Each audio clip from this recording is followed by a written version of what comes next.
الحياة عجيبة، الحياة ماشي منطقية. كيبان الأمر بحال فقنا واحد النهار ولقينا راسنا هنا.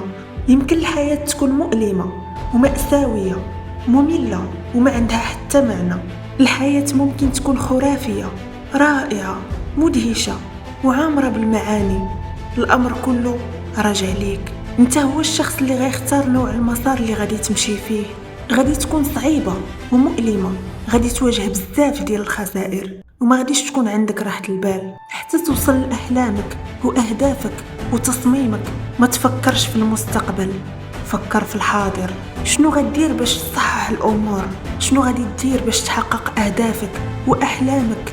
إلا ما كانتش عندك الإجابة دابا ماشي مشكل، خد نفس. ملي غتلقى الإجابة دير الخطة ألف والخطة باء. الفشل ماشي خيار، استجمع كل قواك ونجز المهمة ديالك. حظ موفق، في أمان الله.